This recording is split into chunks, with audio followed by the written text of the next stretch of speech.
Rádio. A rádio oficial de quem investe. Chama Bruno Mazzoni, que tá sempre ligado, primeiro nos gráficos americanos, né, Brunão? Pra gente calibrar as expectativas para mais esse dia de negociação. Vamos fechar a semana em clima de Jackson Hole e à espera de Jerome Powell na faixa das 11 da manhã. O destaque é seu, Bruno, bom dia. Fala, Léo, bom dia para todos vocês aí da rádio, boa sexta, sextou, né, uma sexta com bastante dados, principalmente vindos dos Estados Unidos, vamos ficar de olho na fala aí do Jerome Powell, uma semana que só teve a segunda-feira de volatilidade, né, tanto para nós aqui como para os mercados internacionais, vou mostrar isso no gráfico do mini índice, no gráfico do mini dólar, e eu começo com o DXY à espera, né, então segunda-feira foi um dia volátil, ou semana passada / segunda-feira dessa semana aqui, dias voláteis, direcionais, e agora a gente tem aqui 4 dias praticamente sem nenhum movimento direcional. Isso deve se dar, a direção deve vir pós-almoço ou ali pré-almoço, a partir das 11 horas, 10 horas de horário de Washington. Tá? A gente deve ter algum direcionamento, mais dados de inflação. Pessoal, o mercado vai andar entre a semana de 5 dias úteis, aí vai andar 1, 2, isso também vale para os próximos meses até o fechamento do ano, porque o mercado fica à espera de dados econômicos, dados fracos econômicos americanos, de economia, principalmente PMI, tá? Vamos para cima nos mercados. Dados fortes, isso pondera aí que o Fed vai subir juros e tem mais credibilidade para subir, mercado para baixo. A gente vai ficar andando assim, dessa maneira. Então, DXY à espera. Eu acredito que a abertura de todos os mercados serão bem mornas hoje, à espera aí da fala do Jerome Powell e de mais dados econômicos. Curva de juros agora que eu passo para vocês também, um pouquinho, à espera um pouco mais volátil do que o DXY, mas também aqui 4 dias sem romper máxima do candle anterior, do dia anterior, então um pouco mínima, tradando ali nos 3%. Essa curva de juros amarga aqui, a gente vai ver um pouquinho mais de vendas no S&P, caso ela invada, na minha opinião, os 3,25. Por hora está nos 3%, falta 0,25 aí para subir. Quando a gente olha e finaliza aqui o tour pelo Tio Sam, eu vou para o S&P. Pessoal, o S&P tende a trabalhar, na minha opinião, entre 4.223 e os 4.034, 4.000 pontos aí. Eu estou mais pessimista em relação à oscilação dos mercados, mas eu erro se hoje, pós-notícia do Powell, a gente conseguir fechar a semana, né, acima dos 4.223 pontos aqui do S&P, a gente libera a semana que vem, ou até os próximos dados de inflação ou economia, sempre do Tio Sam, pessoal, menos do nosso aqui, tá? Para saber se o mercado vai para cima ou não. Então, o fechamento dessa sexta-feira é simbólico para mim. Caso o S&P feche acima dos 4.223, tá? Eu vou entender que o mercado ganhou uma gordurinha aí para chegar e peitar o Fed aí, que não quer ver esse mercado subir até os 4.400, 4.500. Léo. Primeiro, o panorama traçado pelo nosso Bruno Mazzoni nos leva aos Estados Unidos, contempla alguns desses principais gráficos. Vamos falar de commodities, especialmente para o Nelson Andrijic, que está por aqui perguntando sobre minério de ferro. O Pedrão está curioso também aqui no chat do YouTube nesta direção. E o Bruno Mazzoni separa minério de ferro e o petróleo. Petróleo muito falado ao longo da semana, uma novela girando em torno do petróleo, sobretudo no que diz respeito à ponta da oferta. E ontem, no que diz respeito ao minério de ferro, se encampou uma tese de que na garganta a China não tem conseguido mexer com a cotação como já conseguiu outrora. Fica à vontade para falar das commodities aí, Brunão. Vamos lá, Léo. Vamos começar com o minério de ferro hoje para mudar um pouquinho. Então, o minério de ferro, durante essa tendência que a China não consegue mais no gogó jogar os preços para cima, ou até consegue, mas não o suficiente para retomar a tendência de alta do primeiro trimestre desse ano aqui. Lembrem como foi bom o primeiro trimestre para o Brasil, tá? Petróleo resiliente na época e minério de ferro também. Então, o que eu vou traçar para vocês aqui é a força do gogó chinês, tá?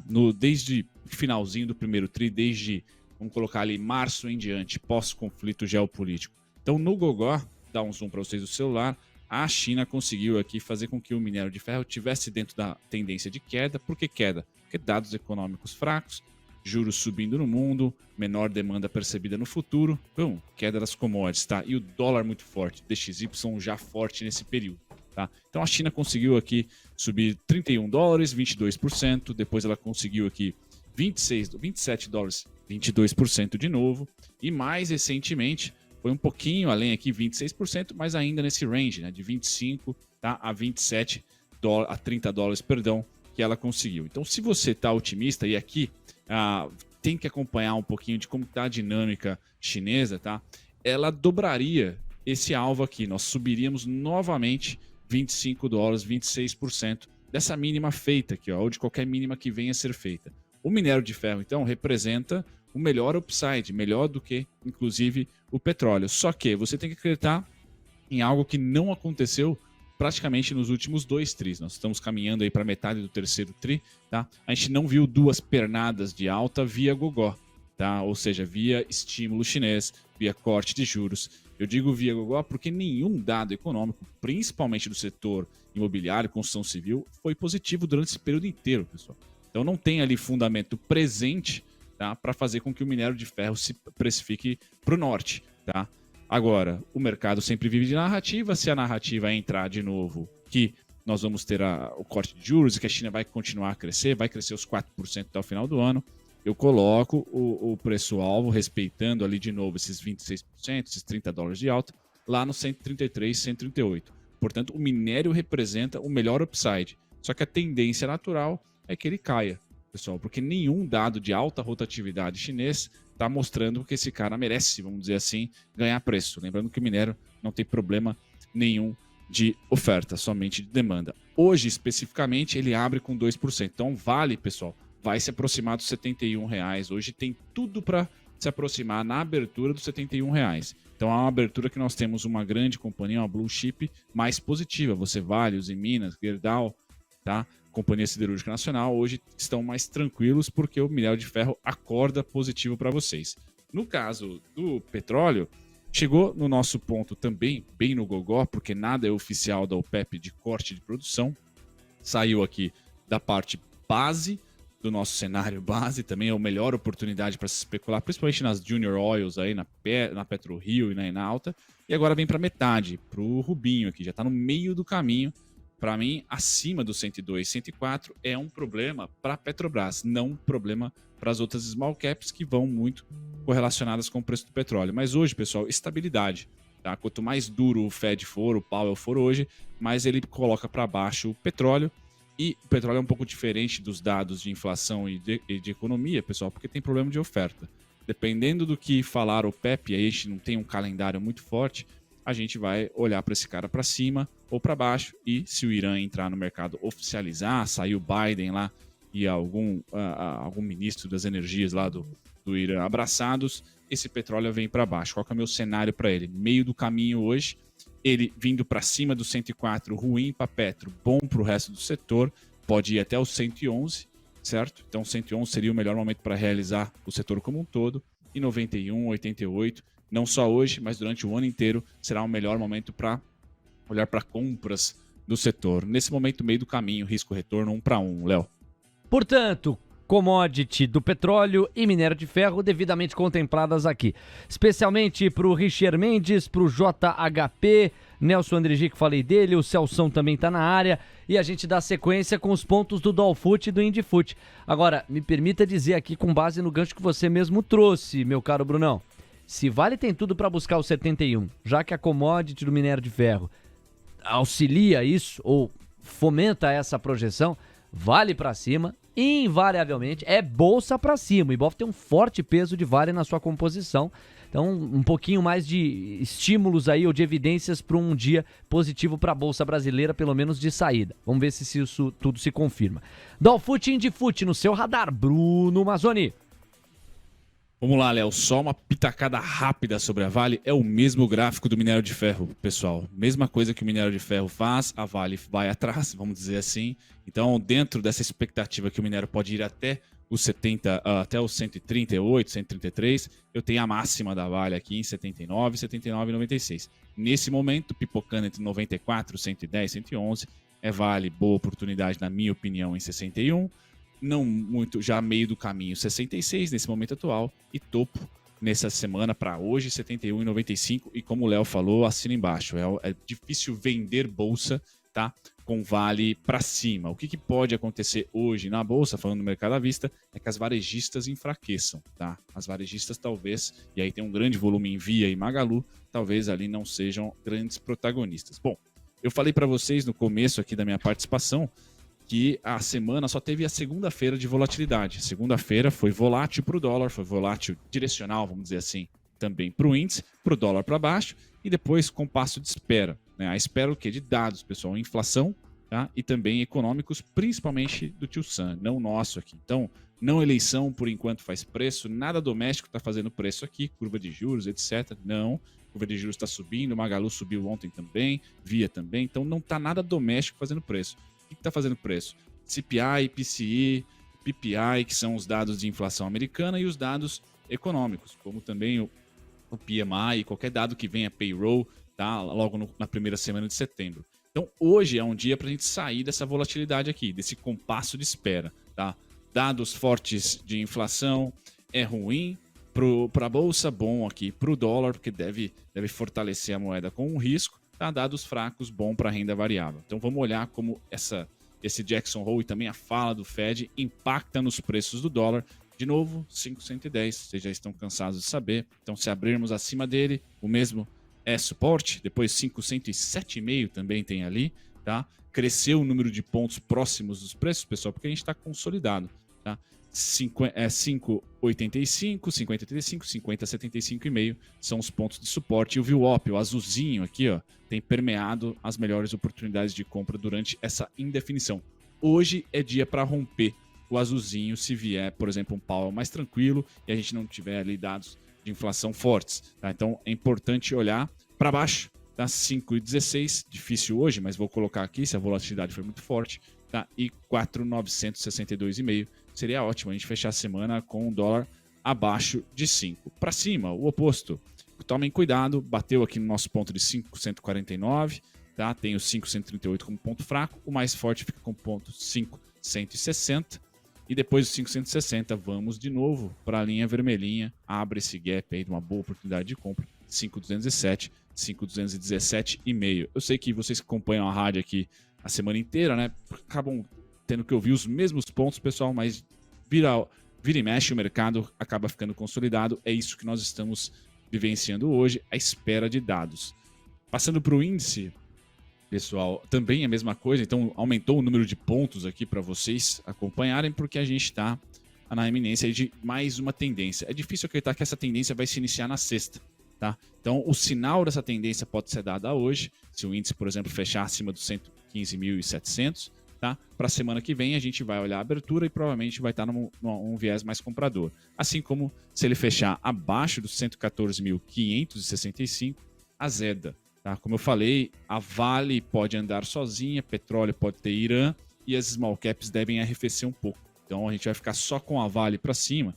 Vai depender também de como que os bancos vão performar semana que vem, tá? Para a gente olhar para a direção do Ibovespa. Hoje, até 11 horas, a gente deve ficar nesse emaranhado de pontos aqui, vários pontos para vocês, entre os 115 a 695 como máxima aqui e a mínima 114.565. Pós a fala do Powell, aí vocês vão receber, vou publicar no Trade Ideas os pontos que eu tenho para baixo, máximo de queda aqui de mau humor com o discurso, 113.225, 113.160, VWAP está em 112.665, mas esses são os dois principais pontos aqui de suporte.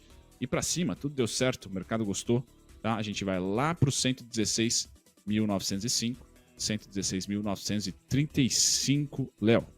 Brunão, no pique então, para eu fazer a abertura aqui do mercado de futuros, te agradecendo por toda a tabela no nosso Morning Call ao longo da semana, uma pergunta que chega do Sérgio, lá da Vila Mariana. Bruno, vi que você usa duas VWAPs. Você usa elas como se fossem bandas de Bollinger? Bate em cima, vende, bate embaixo, compra? Um abração pro Sérgio. Abração pro Sérgio. Sérgio, não... Cara, bate em cima, vende, bate embaixo, compra. Não necessariamente. Qual que é o tipo de VWAP que eu utilizo? Vamos ver se eu consigo pôr um gráfico de uma hora do dólar. Vamos utilizar o dólar aqui. Tá? Para mim, o VWAP ele só é importante se a gente tem eventos. Então, pense no mercado de ações, quando tem um follow-on, quando tem um resultado, dividendo. Aquele dia do dividendo específico, eu inicio um VWAP que é chamado de ancorado. Tá? VWAP ancorado. Ou VWAPs em pontos gráficos importantes. No dólar, o VWAP vermelho, ele sempre vai ser vendedor para mim, mesmo que o preço esteja acima, por exemplo, tenha rompido ele. Por quê? Ele se iniciou no topo que o dólar fez do último contrato, topo desse ano. Então eu iniciei um VWAP ancorado especificamente nesse dia aqui. Então a média dos vendedores eu vou caçando, tá? E ele sempre funciona com resistência. Não utilizaria como suporte aqui, ó. Ele rompeu, aí eu vou utilizar como suporte? Não. Eu quero vender. Continuo vendendo, por isso que ele é vermelho, só para tentar identificar aí que ele é vendedor, tá? Então ele vai caçando aqui os preços e agora eu falo para vocês, ele tá ali na faixa dos 5.223. Então, um VWAP vermelho, chatão aí, malvado. No caso do comprador, é o oposto. Eu trouxe ele lá para o fim da PEC dos benefícios. Quando acabou a PEC dos benefícios, opa, ativei um VWAP também. Fez fundo, bacana, ótimo. E agora eu sigo ele como comprador. Então, o VWAP para mim, ele é direcional. Ou só suporte, ou só resistência. E ele depende de evento. Sem evento, para mim, o VWAP perde total funcionalidade. Agora, o Brunão, e agora no pique, pergunta sobre varejo. 3 ou 4 que eu aglutinei aqui no chat do YouTube, também gente no WhatsApp e no chat da Station nessa direção. Se você entende que a perspectiva para os varejistas é de correção e é o caso de se proteger hoje. Tá, vamos lá. Vou utilizar uma como cobaia aqui. Vamos pegar a Magalu. Se eu acho que é correção, eu acho que é correção sim, tá? Na Magalu, a gente vem acompanhando aqui com vocês, tá? No Expresso da Manhã. Então, quanto que essa correção da Magalu, se existir, pode ser, pessoal, durante essa tendência de alta que vem com fundamento macroeconômico, acabamos a curva de juros, não vamos subir mais, mas ela também tende a estabilizar. Então, o que eu acho? Que o topo está sendo formado, o fundo já foi. Tá? Então, o topo está sendo formado, o fundo eu especulo que sim, tá? E esse pullback, essa retração na Magalu, aqui está entre 14%, 15% a 18,5%. Em valores nominais, Léo, de 45, vamos colocar de 45 a 68 centavos, foi o que a Magalu reportou de queda durante toda essa alta. Tá? Então já tenho até projetado aqui, se a Magalu porventura cair 68 centavos da máxima de ontem, seria ali por volta dos 4,13. Tá? Se romper a máxima de hoje, eu subo essa projeção, vai dar um pouquinho mais cara. E assim eu vou caçando oferta e demanda. Eu considero a Magalu específica como um ponto de início de vendas porque ela já atingiu alvo de oferta e demanda de março. Tá? Eu acho que elas tendem a cair, Léo, só que não reverter tendência, romper mínima que ela fez aqui pós-PEC dos benefícios. É só uma lateralização, igual a curva de juros. A curva de juros tende a lateralizar agora entre 11, 12, 10,5, 11, 12. Não tende a abrir aos 13, aos 14, como abriu na PEC dos benefícios. Então a gente vai ter as condições macroeconômicas que fazem preço aqui, inflação, tá? Muito bem. E a taxa de juros laterais. O consumo e varejo também é um ótimo momento para você começar a acumular. Acumular. Porque quando tiver o primeiro corte de juros, pessoal, elas já vão estar decolando e você não vai conseguir mais comprar barato. Você pegou aí o resumo da ópera, né? O Brunão entende que é perspectiva de correção, mais proteção do que qualquer outra coisa em relação aos varejistas, convenhamos. Uma senhora subida acumulada nas últimas semanas e nesta não foi diferente, apesar de em alguns dias ter se pensado que haveria correção mesmo. Valeu, Brunão, um super abraço, a gente volta a conversar às 10h30, até lá, meu parceiro. Até logo, Léo. TC Rádio, a rádio oficial de quem investe.